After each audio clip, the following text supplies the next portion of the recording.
So basically, I have over 30 years of experience, so that makes me think I need to update my bio on here because the years have been flying by, and I have multiple locations, and that gives us the opportunity to try things that normally we wouldn't be trying if we were just manufacturing all day long. So we also hear requests from clients and patients of what they're needing and wanting. And you know, the beautiful thing about what we're going to go over today is that peels have never let us down. The results from peels have always been there. It's not a fad. It's not going anywhere. And if you were to invest anything, if a young esthetician asked me or any esthetician asked me, what would I put in my arsenal? I mean, peels are a must for that arsenal. You definitely want to make sure that this is what you kind of focus on. And when I say peels, it's a scary thing for some people, and especially for clients and patients who think, oh no, I can't have downtime, I'm not going to peel. There's all different levels of peels. It's what you do with these peels that either give people downtime or no downtime. It's whether you do a proper consultation, if the client has downtime or no downtime. It's really important. So that's what we're going to go over and talk about today. So, you know, what do we know about sun-damaged skin? You know, it's definitely, when you look at this visual that you see on here, you see that there is definitely UV radiation damage. The collagen elastin is breaking down because you're starting to see some texture to the skin. You start to see some melanin in the skin. Right here, you're seeing more of pigmentation from sun damage than you are from melasma. But sometimes you'll see melasma and sun damage. It definitely causes DNA damage, which then can, you know, result in cancer cells on the skin. And we have all seen those on clients. Irregular shapes don't heal. They kind of blister up. They peel. They slough. They just don't ever get better. We have detected so many pre-cancer and cancer cells for many clients and patients through the years. Because we've watched their skin every single month. The RA, the infrared light, actually the increase of temperature, which affects melanocytes. You know, we don't talk about this a lot. We don't talk about people that work out a lot and have internal heat as well, or in a kitchen working, that increases the melanocytes in there too as well. So here's some more sun damage. I mean, you start to see down here on the nose, you start to see capillary dilation. You know, a lot of, once you start unroofing that skin and like sloughing it and working with it, putting them on stimulators to kind of peel and remove that dead skin cell, you start to see stuff like broken capillaries that you'll see down on the lower level there. That's from sun damage. That's from sunburn and excessive sun damage. Yes, it can be from blowing nose and allergies and different things like that. You'll see them a lot underneath her eye as well. But lots of sun damage, and that kind of clues me in that the capillaries came from that, just because of the mottled look of the skin, the pores that are showing, and a lot of the breakdown of the skin, just the heaviness of the skin. Fine lines start happening definitely around the mouth. You know, yes, those are pucker. It's from a pucker muscle, those fine lines that start kind of popping up around the mouth, but they're also from too much sun damage. Excessive. That's what I wanted to find, that word.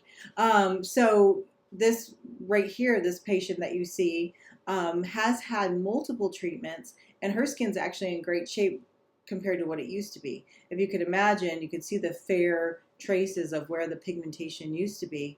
And now you're just, you know, what's left behind is a little bit of the collagen and elastin. So we're going to talk about, you know, how to treat the client that you saw before, this client that we just kind of passed over, and how to make all that come together with your different treatments like peels, and then your different devices like microderm and needling. So it's not going to be like a one-time plan. It's not going to be like only come in for peels or only come in for microdermabrasion. We're going to show you how to make this combination to actually get the client the result they want.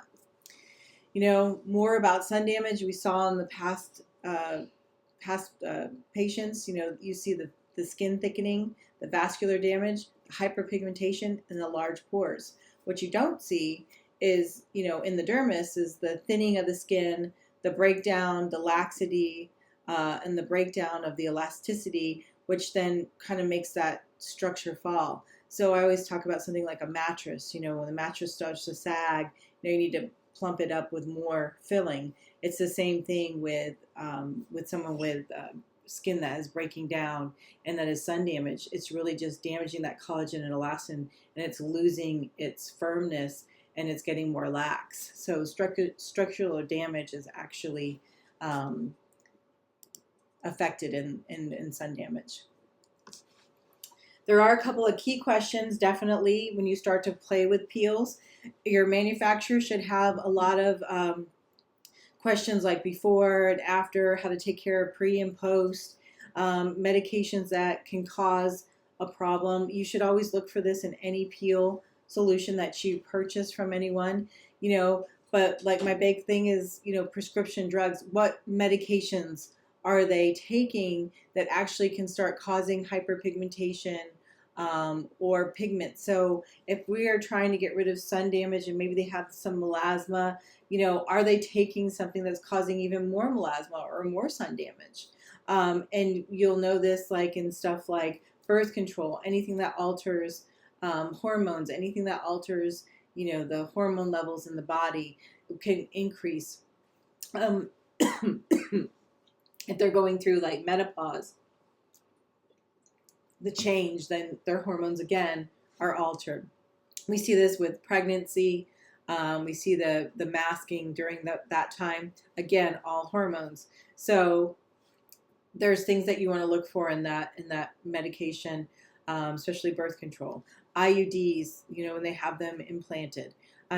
Those will cause some pigmentation.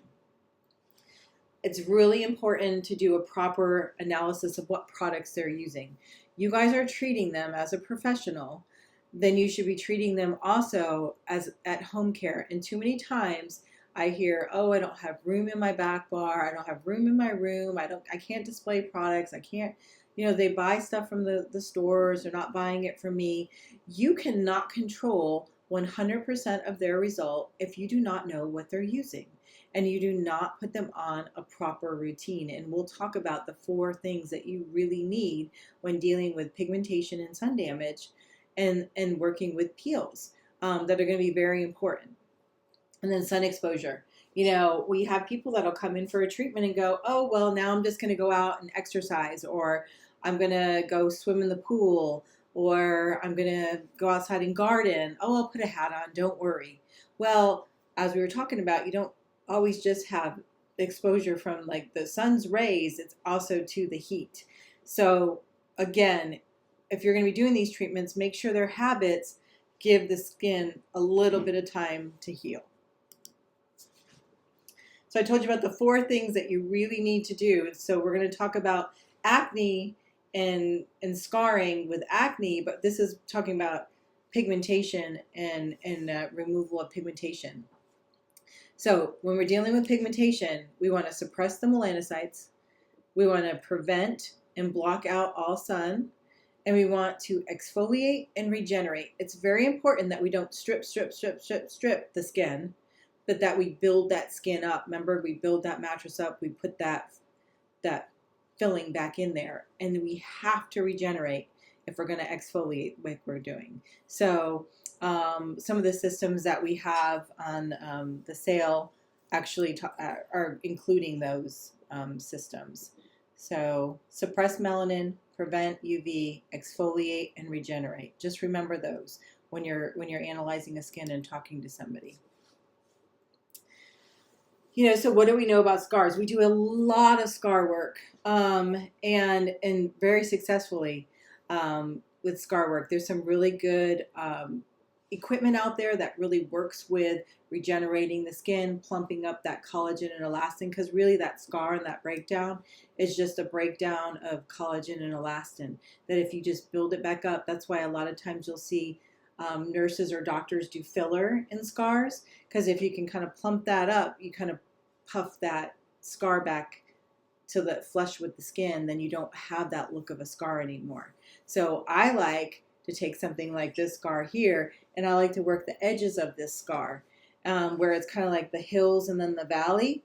The hills are what you really want to work on to kind of get down into that valley, and then at the same time you're working the valley to kind of come up and meet the hills. So eventually they'll meet kind of in the middle. And how you do that is exfoliation, peels, and then you want regeneration. So if those of you that can do needling, needling is great to go in there and kind of needle and wound that valley.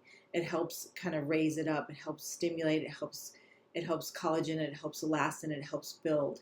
Microdermabrasion for you that can't use a needling. Microdermabrasion, get in that valley and just, you know, kind of cause some irritation, and then that irritation will automatically help stimulate. It's a little scary. It has a little bit of downtime. Sometimes can have pinprick bleeding. Sometimes can do a little bit of scabbing, but all in all, it's really, really, really effective. So different kind of scars. Pores are a whole different subject. You know, a lot of times I got this advice from a doctor. It said if somebody is coming to you just to make their pores smaller, run fast. Because people come in with not realistic expectations. Our pores can be refined. They can be refined with like scrubs or like a crystal scrub. They can be refined with alpha hydroxys. They can be refined with light peels. They can be refined with retinols. But you cannot remove the pore size. And pores will become larger and more mottled as they have more sun damaged skin on there. So that's why we want to refine it. That's why we want to exfoliate it. But another thing about pores are our natural moisture to our skin. So pores excrete the oil, and sometimes people have a little bit larger pores because they have more oil. And they have more oil, they usually have a younger looking skin. So they're very important to not destroy the pore, but just refine the pore. So keloiding, and you've all seen keloid, just excess collagen. You've seen them on different types of skin, but keloid scars are something that probably we're not so successful in treating, and usually need to kind of be referred to a doctor. And we don't do a whole lot with keloids because the last thing we want to do in doing a peel is actually cause a wound and then that client or that patient heal in a keloid. Keloid, you can ask somebody when they come in for a consultation, like, show me a scar or show me an area and let's see how that healed. So you want to just see what kind of scars they have and what kind of scars they're talking about. And that will help you with the treatment plan, because if someone keloids, again, the last thing you want to do is something that's going to cause a lot of trauma to the skin and could cause another keloid scar. A lot of what we see is like ice pick, boxcar. These are a little more difficult to deal with, and I've had some success with ice pick. I know, like, I'm going to talk a little out of turn because sometimes in some states you can do different things, but never really in the aesthetic realm can we cause bleeding. But we've become very we've had very effective treatments with actually going into the ice pick itself and kind of causing a little inflammation in there, and like needling just inside that scarred area, causing a little bit of bleeding, a little bit of crusting, and a little bit of scabbing. And then when that comes off, it's amazing how much that ice picked area is filled up. At the same time, kind of still planing the outside layers. The big thing you don't want to do with, boxcar or ice pick scarring is actually get like peel into there where it can go deeper. So you really want to stay on the sides of it and then work at wounding the middle of it. Again, make sure you refer to your state, or if you're under a medical director, you can kind of do those kind of procedures under the supervision of a medical director, but you really want to look at what your state says for your rules of what can be done and what can't be done. I'm just going to kind of give you some imagination as to what can be done, and then you guys have to put that into practicality and make sure that your state allows it. Post-inflammatory pigmentation and hyperpigmentation. Another thing that we kind of worry about, not so much with these light skin peels that we're going to be doing, but like our layered peels where they peel and physically sheet peel for so long, is where we kind of run into post-inflammatory hyperpigmentation due to exfoliation. So that is a whole nother class of peel, but also a very effective peel, especially going into the fall. I had an interesting conversation with an account, and we were teaching in Las Vegas, and they're a very successful group in Las Vegas, and they've grown so much, and they're back open. But some of the estheticians were saying to me, well, I don't do any peels on my clients in the summer because I know they're going to go out and be bad. But then in the next breath she was saying the clients really want to get more results. What can I do?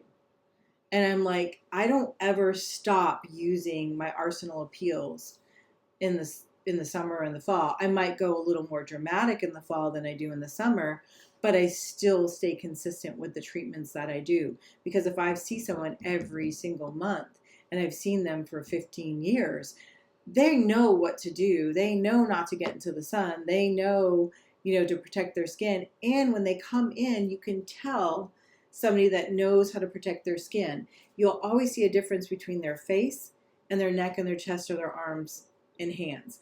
You'll see that where they wear sunscreen, and you'll see where they don't wear sunscreen. And pretty much if they're wearing sunscreen, you'll notice that the skin and the face will be a lot lighter. That is really important because you know that they know how to take care of their skin. So I would not deter them from doing a light alpha hydroxy peel.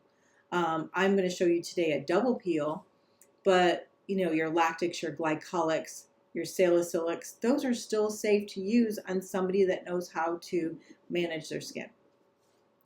The only other thing you'll have to do is really kind of watch what their home care is. Like if you up their home care or use a retinol in their home care and it's a stronger retinol than what you used before, that will actually alter your peel. But we'll go over a lot of that when we're doing the treatment. Now we're going into some acne and acne problems, acne questions. Acne is huge right now. We're seeing a lot of teen acne come in before school. It's just always a challenge. When you're dealing with acne and scarring or acne and peels, what do you treat first? And that's another big question that estheticians ask. Like, I have a client and they've got scarring and they've got acne and they've got some blackheads and some whiteheads and maybe some cystic acne, but they want their scars to go away. And so I'm like, okay, first of all, we have to stop the acne and the infection before we can actually start addressing the scars. The scars are going to improve as we address the acne, but we're never going to be able to get rid of all the scarring if they're going to keep scarring.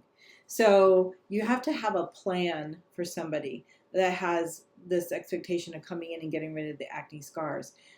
Also, too, do you mean acne scars like dips in the skin scars?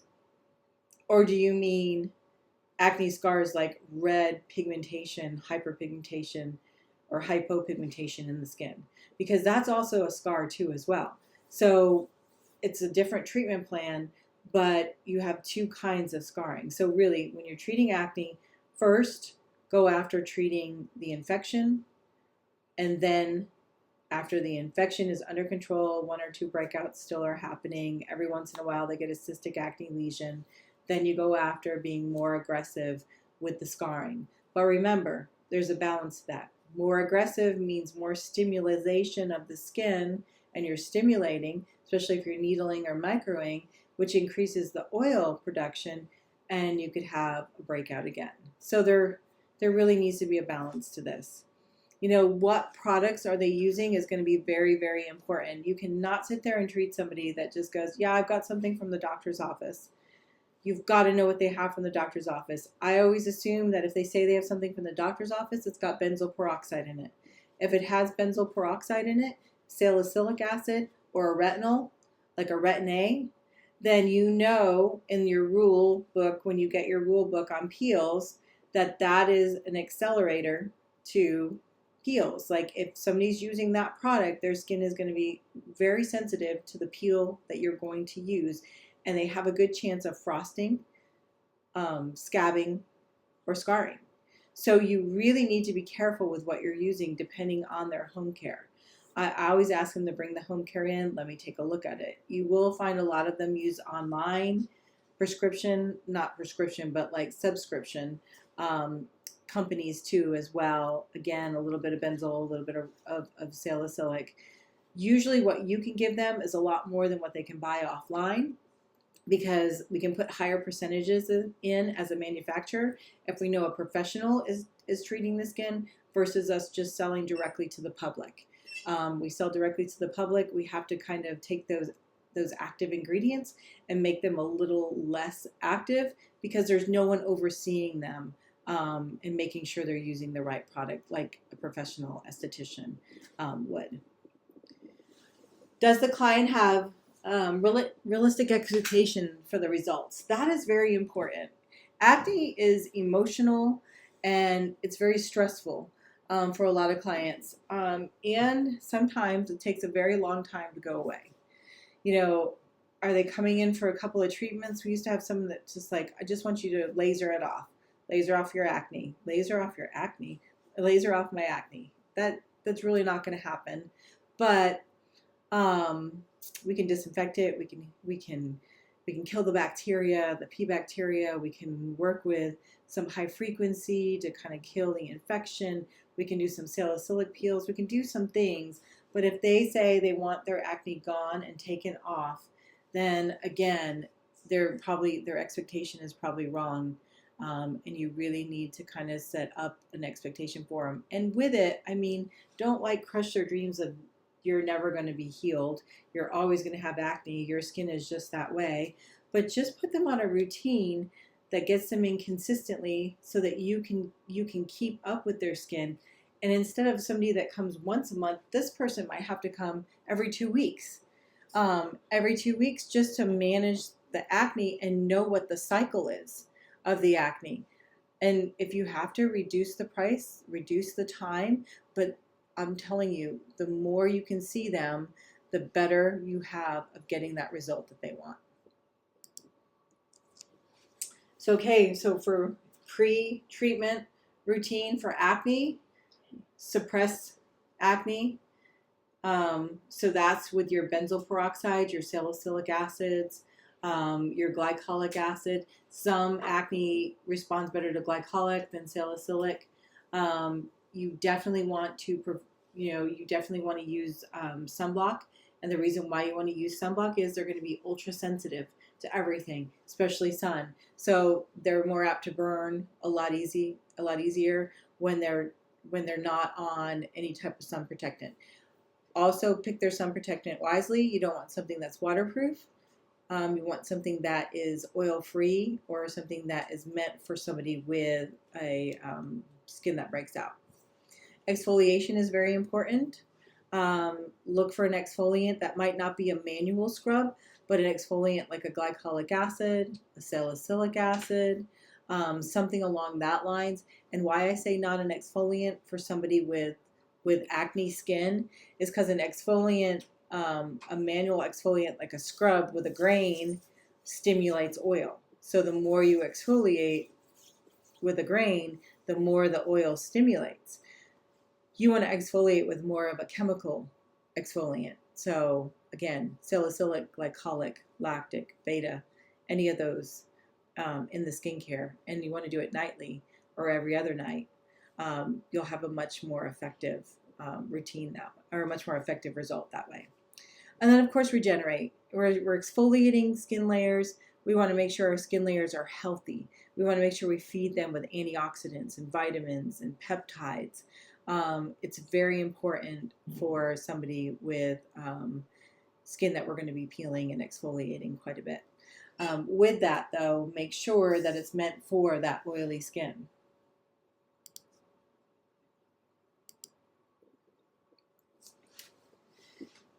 So, candidate, not a candidate. So we're getting into the consultation phase. Every manufacturer that you have should have a consultation of questions to ask, questions not to ask. It's out there. You can even Google it and pull these up. But who is a good candidate for a peel? You know, good candidates are people with thicker skin, rougher texture, somebody that's willing to follow a routine that you put them on. When they're going to come in, are they going to come in 4 weeks? Are they going to come in 6 weeks? Or are they going to come in 2 weeks? What are they going to do at home? They're going to cleanse, tone, moisturize, use their lightening gel, cleanse, tone, moisturize at night, use their retinol. It's very important they follow a routine. Definitely someone that takes sun protection measures, someone that takes that seriously. Again, I say you can see it when they come in. I have a friend that I just walked with the other day. We were walking and we went to leave each other, and she goes, well, I'm just going to go out and tan. I go, oh, you're going to lay by the pool?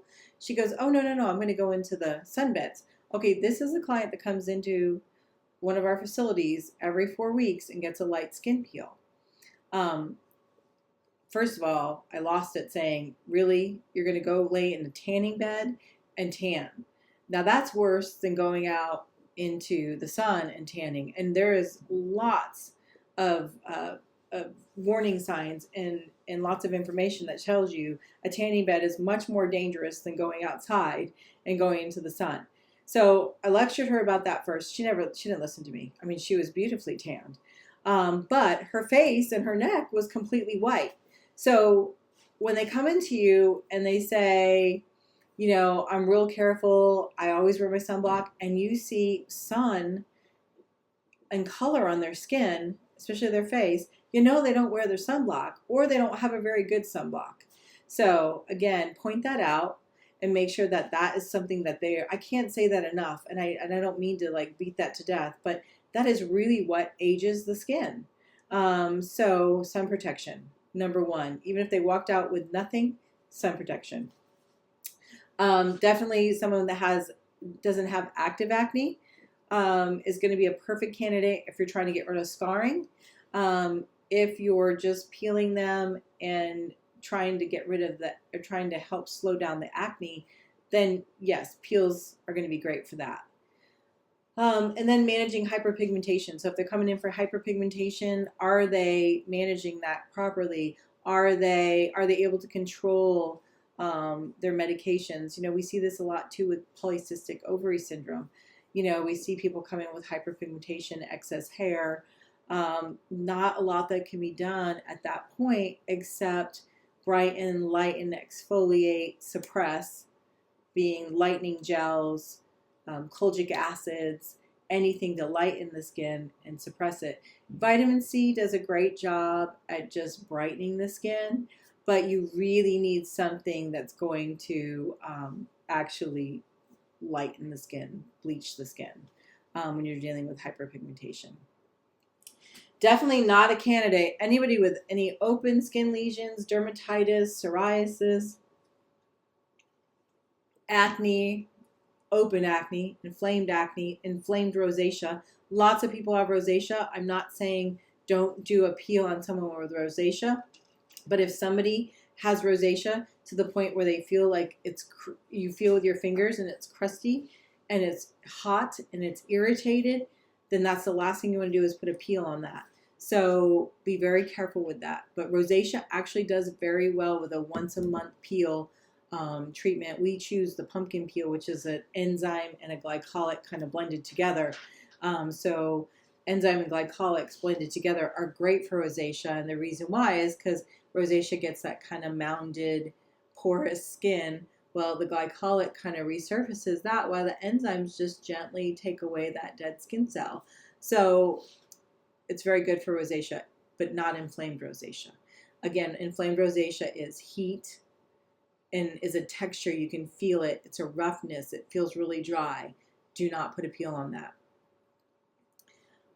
Any type of illnesses like diabetes, especially if they're not controlled diabetics, you want to be careful with them because you have to be careful of anything that you kind of, if you peel too deeply, or if you cause a light burn, are they going to heal? Anything that deals with healing. any diseases that are dealing with healing in the body, you want to be super careful on as well. Accutane is a prescription medication. It's something to ask if somebody is coming in with acne. If they've been on Accutane, do not extract, do not treat, do not peel for 6 months. The reason why is Accutane is an actual prescription drug that dries the oil from, or the sebum that's causing the acne from the inside. It goes from the outside in, so it kind of just dissolves it all. The body just absorbs it, dissolves it, and it's not pushed out because of scarring. That's why. So it's better to not touch someone for 6 months. Plus, the skin is very fragile and brittle, very dry.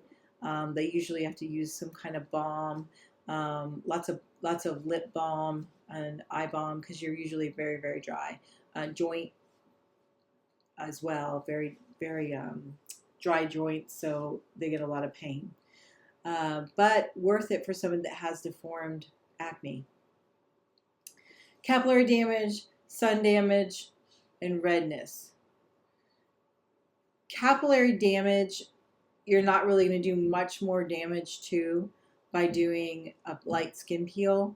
Where we worry about the capillary damage is if you're using a machine such as a microdermabrasion or a needling device along with the peel. You don't want to do that. For capillary damage, you really want to do like sclerotherapy on them. You want to cauterize that capillary. I know electrologists that do some cauterizing of those capillaries. I know the IPLs and the BBLs actually help clear capillary damage and redness. But if it's redness and it's irritation, you don't want to do a peel on because it's flared up. Anyone who is tanning or sunbathing, like I said, if they come in, they've got tan on their skin, and this just happened. I had a client come into one of the facilities. She just came off of a golf lesson. So what she wasn't getting in sun, she was getting in heat at 100-degree weather. And we did a peel on her, and I noticed she frosted a little bit on her chin. She looked a little inflamed everywhere else, and it just didn't look as nice as it should because it was irritated.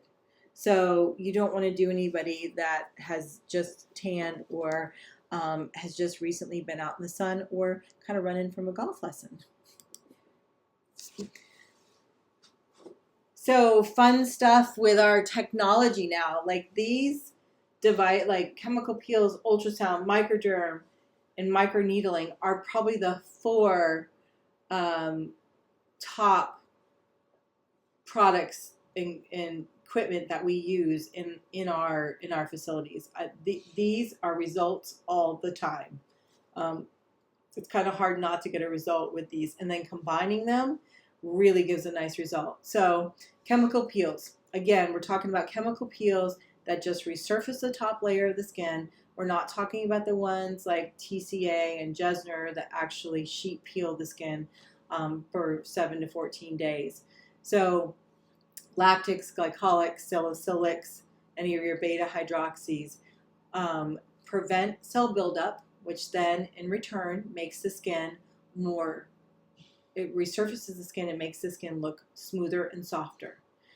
It also reduces the pore size. Again, we talked about softening the texture. It promotes more even tone to the skin. So as you lift those layers up, you're getting a brighter look to your skin. And overall, it's rejuvenation. So you're rejuvenating the skin. Add an ultrasonic device. We use a skin scrubber, which oblates the dead skin cell. And then we can also penetrate and firm and tighten with this device too, with the ultrasound waves. It combats dryness and improves elasticity. It actually contours the face, and the reason why it contours the face is because it does a little lymphatic drainage with the sound wave. So the sound wave actually does a little lymphatic drainage, so puffy eyes, retaining of water in the face, so you get a more contoured look to the skin. It reduces wrinkles because it helps promote collagen. It helps stimulate elastin. Now, none of these are going to really do hyaluronic acid. They'll do collagen and elastin, but hyaluronic acid really comes with a heat and a device that has heat. So the device that has heat is really is more your lasers. So we're just going to talk about the aesthetic technology. So reduces and promotes, it reduces wrinkles by promoting collagen and elastin. So great device to have, pretty inexpensive.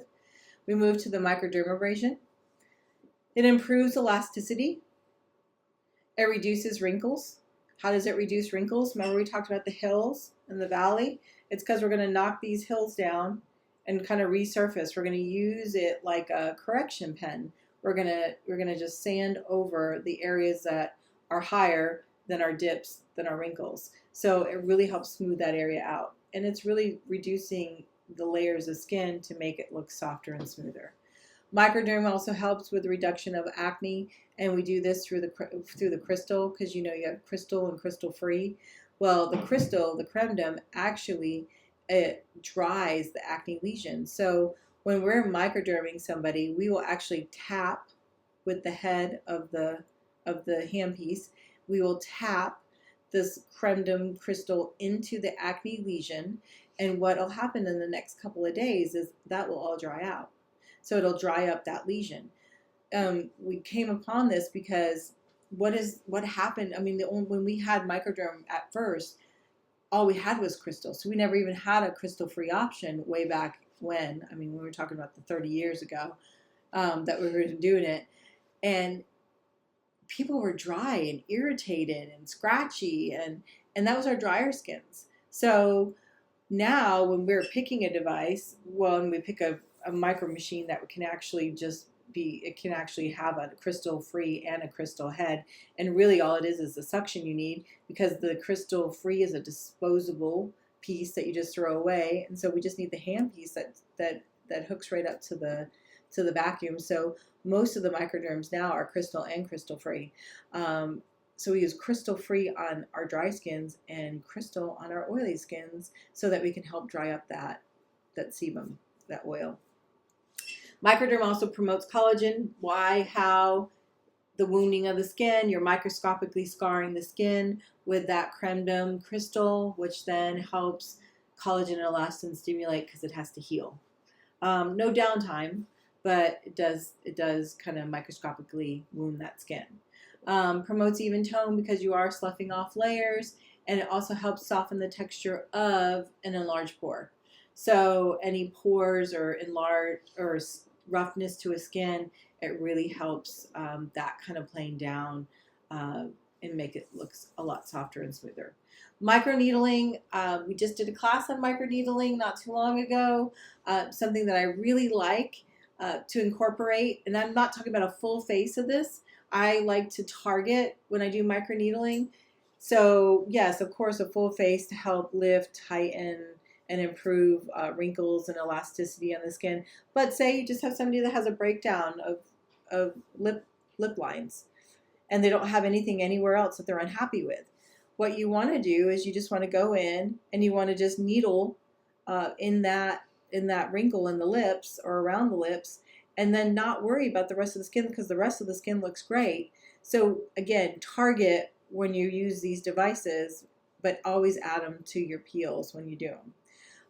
Promotes collagen, reduces wrinkles, improves elasticity. Of course, it softens the skin. It promotes even an even tone. And we have used microneedling to actually go into pigmentation of the skin, sun damage of the skin, and we just microneedle those spots, and it really helps lift that pigment up if they're suppressing the skin with suppressants like kojic acid, hydroquinone, or something along that lines. Just a brightener is not going to suppress those melanocytes. So you want to be real careful with that.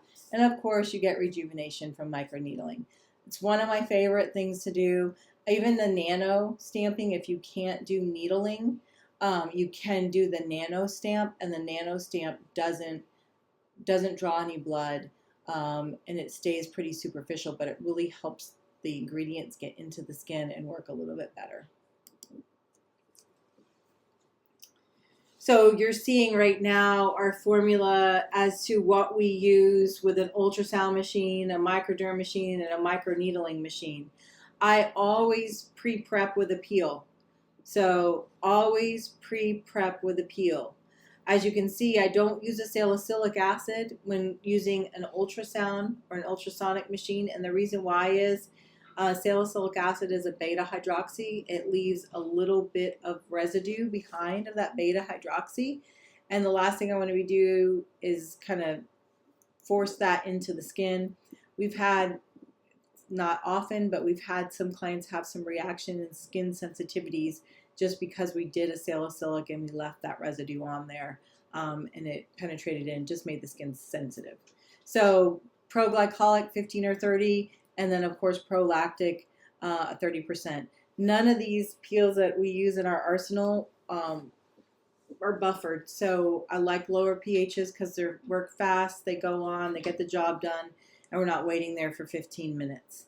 It just depends on what you like to work with. Microderm, we have the pro-glycolic, the 15 and 30, the lactic, and the salicylic. All can be used. Again, you'll see some people in the industry that will teach you to peel after you microderm, but remember what I said about microdermabrasion. If you're using a microdermabrator and you're microscopically scarring the skin, then you're going in with acid that will eat through dead skin cell and live skin cell until it hits water or blood.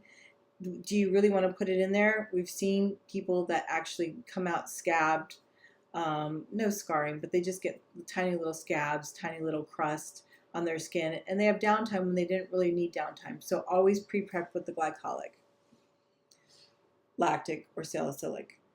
Then the microderm. Again, pre-prep makes it softer, makes the needle go in better. I think it gives a better result. It planes down the skin. You can use all three and or four right now. All of these acids are great to use in a pre-prep.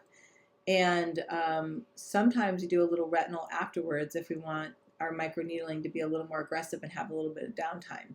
So there are things that can be done to make what you do a little more aggressive, even if you, instead of using the needle, you use the nano and just kind of soften the top layer of skin and then put a professional retinol peel on there. You will peel. So those are our little trade secret arsenal ingredients. So my favorite thing to do is layered peeling. So you don't always have to have one peel all over the skin. You need to look at the skin. You need to assess the skin, and you need to actually, you can use different peels all over the place. I know Sherry probably agrees with me with this. Like, you might have a buildup on the cheek area that needs like a stronger peel, like a salicylic acid, but like the forehead might be just like glass and smooth and nothing wrong with it. No pigmentation, no pores, everything is good. Well, that's a lactic. That's just a lactic to maintain, or a glycolic to maintain. Or the chin might be a little more porous, or underneath the eyes it might be a little bit rough underneath there. So you can use stronger acids in different areas, but what I'm going to show you is an all over salicylic peel, and then I'm going to come back and do a lactic on top of that after I neutralize that salicylic, and just really get a nice, beautiful buffing out of that skin. It just takes it to a whole nother level. And if we have time, I'll show you, because I know the body peel's on there, like how to do a body peel. It's done a little bit differently than just the handheld fan brush. I mean, you actually can put it on with your hands, but we'll see how time does, and if we can get that in. Treatment frequency definitely is something that you need people committed to. I have, and I don't do much skin. I do it just so I can kind of hang in there and test some products and work with some people. I always say we don't test on animals, we test on real people. It's because we really do. So that's kind of why I keep, I just do 2 days a month where I just work on the same people. I've had these same people since, 30 years, some 20 years. I mean, we've had just, our lives have just grown up together.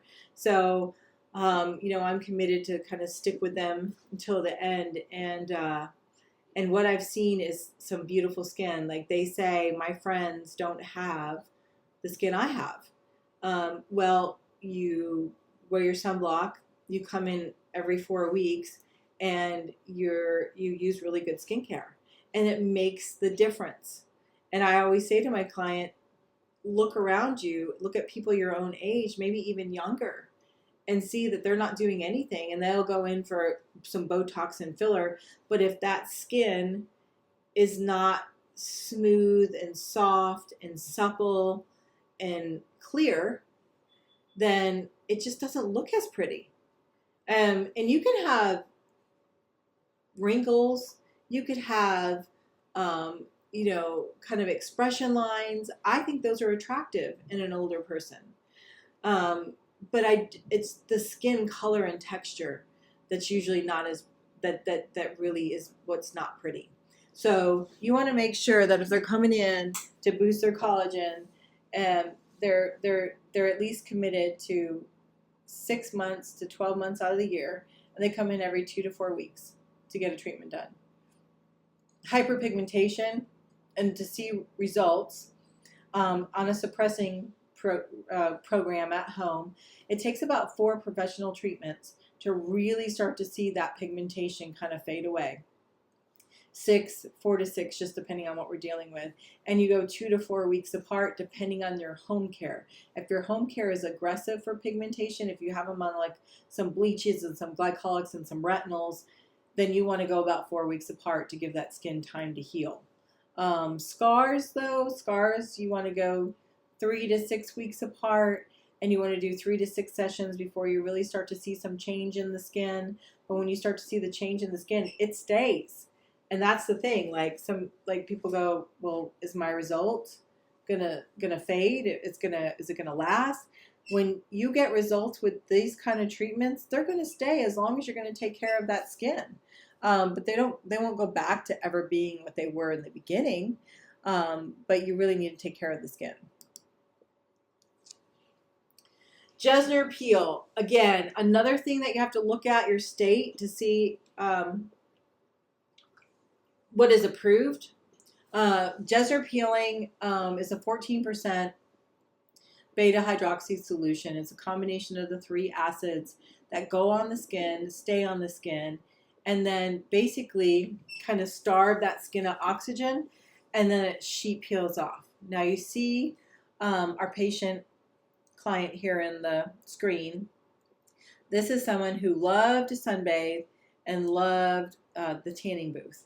And she in this picture is probably mid-20s. So you can see the pores, you can see the pigment on the corner of the temple there. I mean, that was all the way through her skin. So the only way to do is to get her committed to wearing a sunblock, and then to get this skin peeled off. So we chose to go the Jessner route with her skin, and that is so that we can sheet peel all that dead skin cell off and get a nice even complexion. Now you can see her eyelids, you can see the corner of her nose.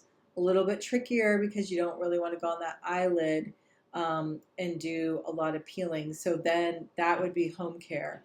You would put her on an aggressive eye cream that did regeneration and sloughing, something maybe with caffeine in it and alpha hydroxy or a retinol that worked just for the eye area. Generally, this type of treatment will take about 7 to 10 days. For the first 3 days, they leave the skin completely dry. They don't wash the skin or introduce water into the skin. Once the skin starts to crack and then start to lift, then they could use water cleanser and like a post balm to actually help that skin cell come off. And when it does, it's really super pretty. Jessner peeling. So the big question we get is, how many can I do? How often can I do them? How many times can I do them a year? So basically 1 to 2 sessions. I say about every 6 months you guys can do a mid-depth brightening peel on somebody. You want to make sure they're, like I said, 6 months apart. For collagen, hyperpigmentation, scarring, we get a little more aggressive with scarring. We can do spot treatment with scarring. And that basically is about 4 to 6 weeks apart. But scarring is a whole nother monster when dealing with the Jessner peels. And remember I said that there's some things that you can do to kind of tweak your results. And with scarring and Jessner peel, I will do a little bit of needling in the area of the scarring.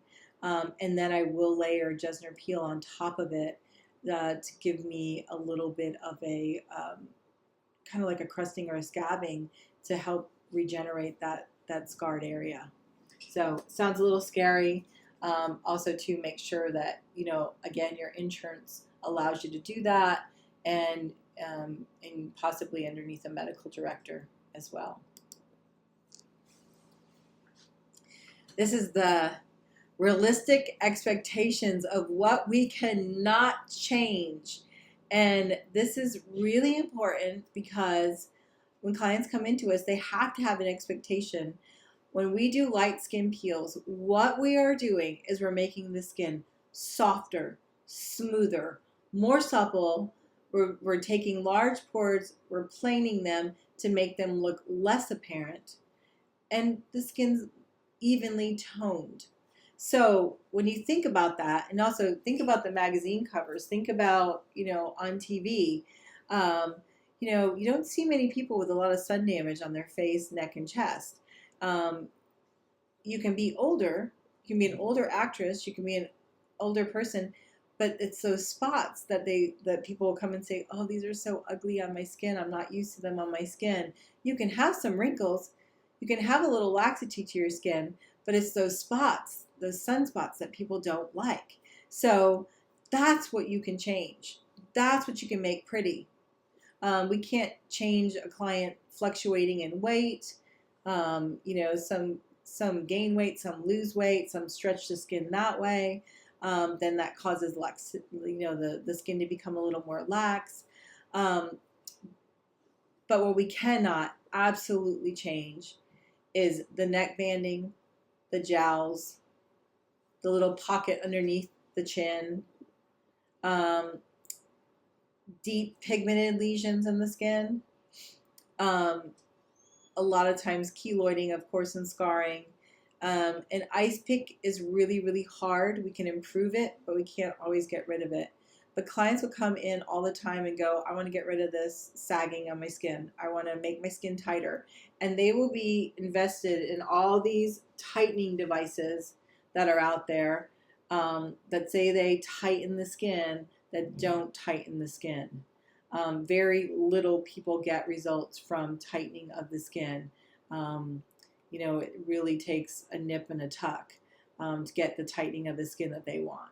Go ahead. So right now I'm balming areas, especially the lip. So when we work with peels, the easiest place to burn is the corner of the mouth or around the nose here, or any area that maybe they had a blemish and it's irritated. So I will just spot a little post-peel balm on there. If you don't have post-peel balm, there's usually a Aquaphor or Vaseline. That just kind of keeps that occluded while we do the peel. I'm just going to grab the peel. Sorry, you get to see my face really close up there. All right, so the salicylic that we're using is a 20% salicylic. It's about a 1.9, 2.0 pH. It works very fast. I'm using a synthetic brush, and I'm going to tell you a little trick. If you use those natural brushes, they absorb your acids, and then your acid price per treatment goes up. So don't waste it on cotton, like a big Q-tip. It's going to absorb it. This is a synthetic brush. It goes on. It just does, all the acid goes on, and none of it stays on the brush.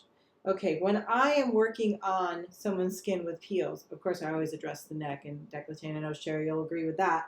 But I am never going over the eye area with my brush. The reason why is that this can drip and into their eye, and then we've got a whole different problem. So I suggest you always have eye wash close when you're working. Kim's got pretty good skin. She's a great candidate, fair complected, no real problems on there. She takes care of her skin. Where's her sunblock? By the way, this is Kim from our sales office. So any of you who have talked to her, you know who our model is now. All right. So we're going around there. I get as close to the eye as possible. You can see right underneath that eye, and this brush allows me to do that. Now, she's got permanent makeup on. Very important that when they have permanent makeup on, you don't go over that area because you will lighten that area. You won't take it off, but you'll eventually lighten it. All right, so salicylic is on. There's really no fancy neutralizers to any of the peels. We neutralize with water. The good thing about this salicylic is you guys are going to see a nice rolling. Now, she's got a little tiny bit of frosting here. The big thing with frosting is if it doesn't come off, don't sit there and scrub it with a salicylic because it's kind of like where you've over exfoliated the skin a little bit. I just put a little post peel balm on that area, and they're usually just fine. And we do have Alicia asked, can you explain what frosted means? Sure. So see, this is frosting. You see that's on her skin, this white look? Yeah, can we get that? Is there any way to get the camera close? There she is. There's frosting. Can you see There you go. It helps a little bit when they can get, yeah, you can see the white on the skin, guys. That is like a frosting effect. Okay. All right, go ahead and lay back. Let me see. No, it's not showing, is it? All right, so frosting. Can you see the nose at all? Can you see any frosting in that nose? Yeah, and I see a little under the chin. Yeah. And so you see it kind of rolling off. Now, if it was still on there and I'm sitting here scrubbing, don't do that. Don't sit there and try to get it off because it is skin that's been burned. But right now, all this is kind of coming off. You'll see it more if somebody's used a spot treatment like a benzoyl peroxide on their skin or an acne product. Mine is antihistamines. Oh, Kim is on a lot of antihistamines. That's a good point. So antihistamines and allergens right now will actually stimulate. It'll make the skin more hypersensitive, and it also dehydrates the skin. So peels love dehydrated skin. They love dry skin. They're going to remove it all. Well, that sometimes isn't a good thing because the skin might not be that thick. So you see this nice red glow she's getting. Water on my sponges, and I'm just neutralizing. Now this peel generally goes on for about 1.5 to 2 minutes, but it also depends on the skin. You can have skins that don't tolerate it and start to turn a little bit red or pink. That's when I go ahead and neutralize it off. But again, the great thing about using a non-buffered peel is it doesn't take any time at all to work. The bad part about using a non-buffered peel is you have to be focused, because if you are here and then you're looking at something down here or working on their hands or arms or leave the room, then they're going to burn. So be very careful. Now, if I was just going to address her eyes alone, which I have done for like fine lines and wrinkles, I will go ahead and just really treat that area again with the brush and really kind of get in there. But Kim's eyes did really well after this. So, all right, so we've got a really nice look to her skin.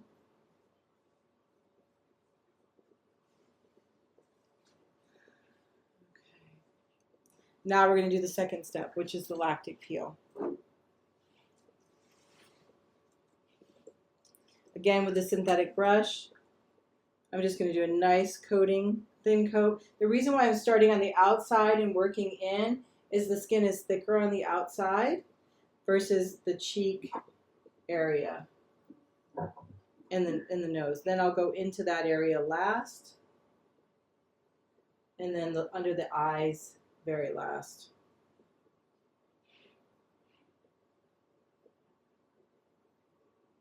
Right. So when I'm moving this peel around, what I'm feeling for is roughness to the skin. Is there any area where I think she needs more exfoliation, needs to be left on a little bit longer? And you can feel it with your hands. You can feel the thickness. Or the slide. The slide, she's got a good exfoliation going on. I don't need any more exfoliation there. Maybe there's some rough pores or some, some bulbous skin on the nose, and I can feel that. Her, no. So her areas are good. She's getting a nice light pinkness to her skin. You guys can see that. And again, while you're massaging that, I've got, I'll go through some more questions so that way we can get as many answered as possible. Tamara's asking, so to reiterate, we do peel first, then a microneedling or a microdermabrasion. Does that include TCAs and Jessners? Are you doing TCA and Jessner with microdermabrasion? And I guess that's my question. And needling, because I don't think I would do that with microneedling. And Jessner or TCA by itself. Exactly. No modality to that. Agreed. And always peel prior to using those pieces of equipment. Now, tell me about the citrus. This is Michelle asking, tell me about the Citrus C blended peel. I just received it. Okay. So citric acid and glycolic acid kind of blended into this enzyme jelly. Makes it a little more controlled to use. It's got a 1.3 pH. That's why we suggest it for body or for real thick skin. I usually use it on my sun damaged skin where you could see the brown and you could see the pores and the thickness of the skin. It's a beautiful peel for that. Also on the arms, hands, back. Butt peels are in now. I'm not going to demo a butt peel, but there's a lot of people asking for those buttocks peels. I don't know if you've got that. And this is a good one for that. So yeah, very good one for that. It helps with even underarms and lightening and brightening knees. Oh, great. In that area. So it's a very good peel for that. And when you apply it, you can either have a thicker brush, like almost like a paintbrush, or we like to just apply with our hands and gloves. And that way you can coat it all the way through. So if you're doing someone's arms or back, you put a little in your palm and then go on the areas, let it sit, and then neutralize it. Oh, that's a good idea. Kristen is asking, how much is a peel or a series of peels to the consumer? And obviously it's different per area and based on your target market, but around about, what are you charging in the Texas area? So what we normally see is this treatment running anywhere from $70 to about $150. It just depends on your area again.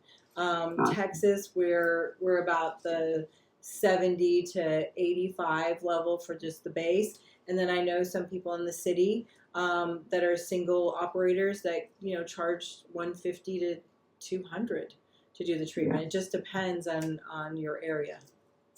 Makes sense. But just remember, more affordable, the more repetitive they're going to come in. So know your basic clientele. And again, our facility has 15 estheticians. So we definitely work on number of people coming in and repetitive people coming in. So our price points are a little bit lower than say the single person who works on her own is going to charge $150 or $200. But we get people in all the time and have waiting, we have standing waiting lists all the time. So you just got to know your price point. Absolutely. This peel, we're being asked, is this recommended? I guess the peel that you're actually doing, is this recommended for Black African skin? Yes, you can do that as well. You can use glycolic and lactic. You can use salicylic. It's usually great for all skin types. So good for folliculitis, good for lightening the skin. Just be careful on going over an open lesion because you don't want to hypopigmentate somebody. Like you don't want to burn them. If you burn them, then you have a good chance of leaving a little white spot there. So not something that you really want to do. No. Okay, let's see. All right, what peel would you recommend for an older client with clogged pores? Older client with clogged pores. Do they smoke? Are they just clogged pores? What are they sun? Do they have sun damage with that? And all of them can be used. Like there's a great pick. All of these are great picks. So it's what you're going to be comfortable working with and what you like. because we also have a pumpkin for the, we do a lot in the fall, a pumpkin with glycolic mix, so an enzyme mixed with the glycolic. Then we have the lactic, we have a 15 and a 30% glycolic. They all do the same job. It's just what your comfort level is and what you like working with. Right. Oh, do the Texas Ruby. Mm-hmm. Can you tell them about that, just because that is something very unique to your brain. It is. So the Texas Ruby peel is actually a Jessner solution with lycopene in it. So the lycopene is an antioxidant that buffers the skin a little bit. So it's a little kinder than the regular Jessner. So for drier skins or more mature skins, they're going to get a more hydrated exfoliation, if that makes any sense. It does. Yeah, it's not going to be as drying and drawing, and it does a beautiful job of exfoliating. But if somebody is allergic to tomatoes, you don't want to use this peel. Gotcha. So, and sometimes we don't know that, but there has been times when people were allergic to it, and when they are allergic to it, they get hives and redness and irritation. Very minimal. It's only happened a couple of times that we've heard of, but it is the lycopene in here that's doing it. Gotcha. And we have a question. Jody Ann is asking. She thinks we need to make sure that she's using Katie Hill's phone, I think. So it says that that's Katie Hill, but it's actually Tina Zillmann. She was asking for your Instagram. She said you look stunning, and she would like to know what your Instagram is. So do you have one? Like my personal Instagram or my company Instagram? You'll probably see me a lot more on my personal Instagram, but it's my name, Tina Zillmann. And I'm sorry, we did change that where it says Katie, but her computer loves her, I think, and not me. It won't switch. Okay. Okay. Let's see. So I'm just putting a moisturizer on, Kim. Okay. So at this point in your peel, you guys tailor. There are people that just do the peel and then send them out. We do a whole rejuvenation. So that package that's on there, it's start to finish. It's a facial and a peel together. And back in the day when peels were just starting in Texas, we were so lucky that I came down here from Massachusetts, and we were the first ones to start doing chemical peel work with doctors.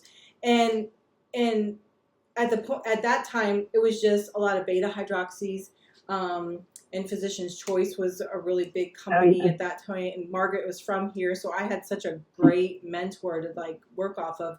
But she, it was all beta, so we just layer the peels and then send them out, and we did nothing else. Well, when we combined a European facial with a peel, I think that's the beautiful part of the protocol, and what keeps people coming back is because now after this peel is done, you notice I don't have a steamer in here. I'm not going to work with a steamer because steam actually can irritate the skin when we're doing chemical peels. So I don't do a steamer, but I can extract her skin right now, and all that is going to come up because the skin is supple and exfoliated. Well, all steam does is make the skin supple. So water makes the skin supple. All you need is that skin to be supple. So it's supple now. So I can extract right now any extractions that need to be done, I will do. Then I will high frequency to disinfect the skin. After that, I will do a light massage on face, neck, décolleté area, and then I will put a mask on. We have a 24 karat gold mask that works really well. It has hyaluronic on it, but it's good for aged skin. It's good for skin that's just been peeled, because you've got that hyaluronic acid in there. So we'll usually put that on the face and the neck. I mean, you guys could then do an arm and hand massage, or even better than that, you can add on by doing an arm and hand peel at the same time, then do a massage cream on there.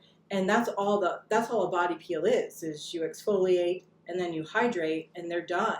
So some people like to put little hot mitts, or I've even seen where they have those new gloves now with some moisturization in them that are really nice to slide on afterwards. But a nice rich cream, and then let them sit, then go back to the face, remove the mask, moisturize, sunblock, and they're done. I mean, the tinted sunblock afterwards is beautiful because they walk out looking like they're superstars, and they're glowing.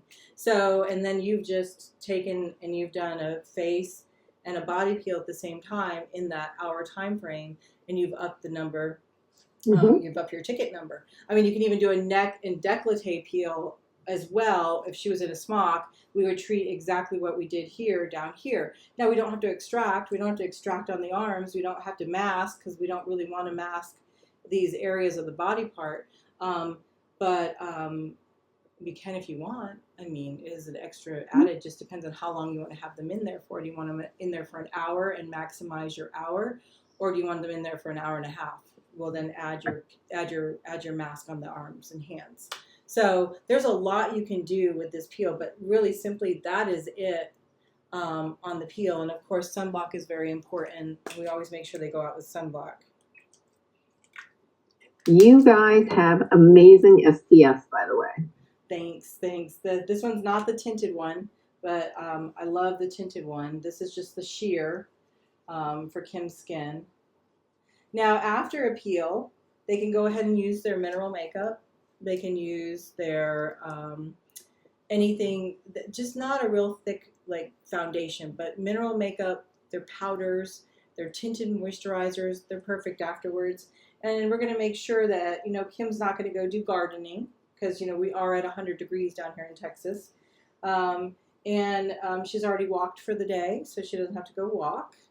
Those are things we're going to make sure they're not doing. And hot tubs tonight, don't do it. Steam rooms, don't do it. What will happen?